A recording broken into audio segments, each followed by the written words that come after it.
Kakamega County are investigating a woman, Pherine Maero, in Mwiyala, Kakamega County, after she allegedly poisoned her two sons, aged 9 and 7, to death and tried committing suicide. The woman, who is a nurse at the Kakamega Hospital, is recuperating at the hospital.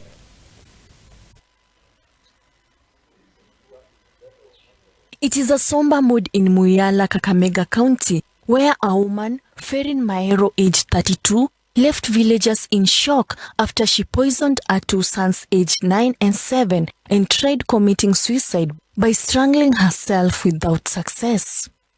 Police in Kakamega have begun investigations to know what transpired. According to the watchman of the area, Charles Ahinya, the woman is claimed to have killed her sons and later on called her ex-husband to collect their sons' bodies. Kabla hawajapepa watoto, mama yao ndiye alitangulia kubebwa wakati alikuwa kwa kitanda kizirai katika chumba chao cha kulala.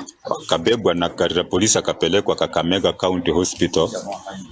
Ndio baadaye wakarudi na OCS, ndio watoto wakachukuliwa kapelekwa mortuary. Her neighbors are still in shock following the incident. Tumeshtuka sana. Lakini serikali iingilie kati. Tujue ni nini ilifanyika. Ni kitendo kibaya.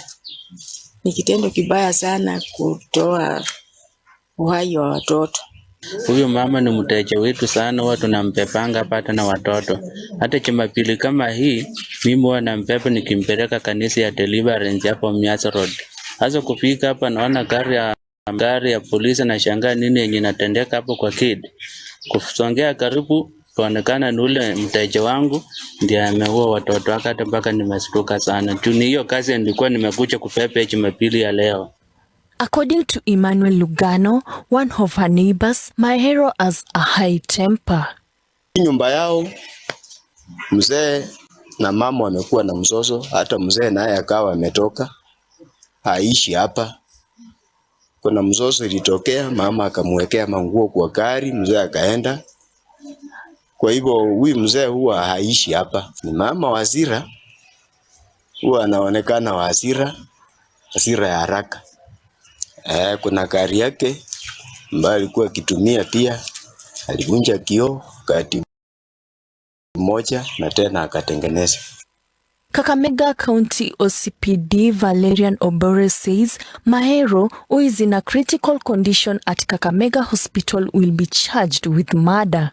Bodies of her two sons have been taken to Kakamega Hospital as investigations are still underway.